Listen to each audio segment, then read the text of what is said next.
नमस्कार दोस्तों, आज मैं आपको बताऊंगा आईपीसी की धारा 5 के बारे में। यह धारा है, इस अधिनियम द्वारा कुछ विधियों पर प्रभाव न डाले जाना। यानी कहने का मतलब यह है कि वो कौन कौन सी विधियां हैं जिनके ऊपर इस अधिनियम द्वारा आईपीसी द्वारा प्रभाव नहीं डाला जा सकता, आईपीसी उनको प्रभावित नहीं करती है। अगर कहीं उनका प्रयोग हो रहा है तो वहाँ पर उन्हीं विधियों का प्रयोग किया जाना चाहिए, या उन्हीं विधियों का प्रयोग होता है, आईपीसी का प्रयोग नहीं किया जा सकता है। तो आज मैं उनके बारे में बताऊंगा। इस अधिनियम की कोई बात भारत सरकार के अफसरों, सैनिकों, नौसैनिकों और वायु सैनिकों द्वारा म्यूटिनी या विद्रोह या फिर अभितजन से संबंधित कोई भी जो विधि हैं उनके लिए, या फिर स्थानीय या विशेष विधि के प्रयोग में आईपीसी द्वारा कोई प्रभाव नहीं डाला जाएगा।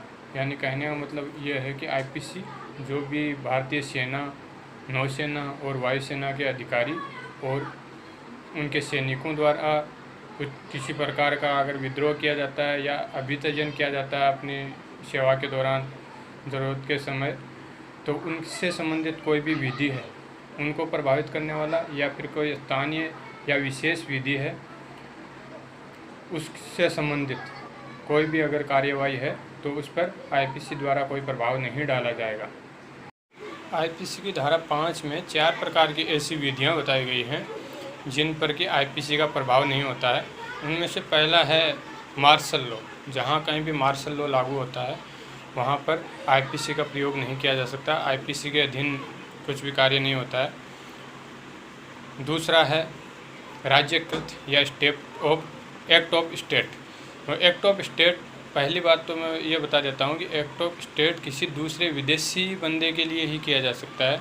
एक्ट ऑफ स्टेट या राज्यकृत का मतलब है कि राज्य द्वारा कोई ऐसा कार्य जिससे किसी व्यक्ति को नुकसान या हानि हो, और ऐसी हानि होते समय वो भारत का नागरिक नहीं हो, तो इस प्रकार का अगर कुछ एक्ट ऑफ स्टेट है तो उस पर भी आईपीसी लागू नहीं होती है। वो केवल डिप्लोमेटिक चैनल के द्वारा ही सुलझाए जा सकते हैं। और तीसरा है कि भारतीय सेना, वायुसेना और नौसेना के अधिकारी और जवान अगर इनके द्वारा किसी प्रकार का विद्रोह या अभितजन किया जाता है तो उनसे संबंधित कोई भी विधि परिवर्तन में है तो उस पर भी आईपीसी लागू नहीं होती है, चाहे आईपीसी में कुछ भी कहा गया हो, लेकिन जो विधि उनके लिए बनाई गई है और जिसके तहत उनके ऊपर कार्रवाई की जा रही है वही वहाँ पर मान्य होगी। और चौथा है कोई विशेष विधि जैसे पॉक्सो एक्ट मान लेते हैं हम, SC/ST एक्ट है। इस प्रकार से अगर कोई विशेष विधि है तो इस प्रकार की विशेष विधि में भी आईपीसी लागू नहीं होती है। कोई भी कार्यवाही जो की जाती है वो उस विधि के अनुसार ही की जाती है। अगर मान लो हम देख लेते हैं कि कोई कार्रवाई, कोई भी मामला जो पॉक्सो एक्ट के अंतर्गत आता है तो उसमें पॉक्सो एक्ट के तहत ही कार्रवाई की जाएगी, न कि आईपीसी के तहत। फॉर एग्जांपल हम मान लेते हैं कि कोई भी, जैसे देख लिया हमने कि 15 इयर्स के किसी बच्चे के साथ में कुछ गलत काम हो जाता है तो, और वो SC/ST से संबंधित हो, तो उसके ऊपर कौन सी विधि लागू होगी? तो सबसे पहले तो पॉक्सो एक्ट लागू हो जाएगा उसके ऊपर। पॉक्सो एक्ट जो है 15 इयर्स का बच्चा है तो उसके ऊपर लागू होगा। दूसरी बात है कि वो SC/ST का भी है तो उसके ऊपर SC/ST एक्ट भी लागू होगा, लेकिन यहाँ आईपीसी लागू नहीं होगी। अब बात आ जाती है कि इनमें से दोनों एक्ट लागू हो रहे हैं तो कौन सा लागू किया जाएगा एक्चुअल में। तो इसके लिए क्या होता है,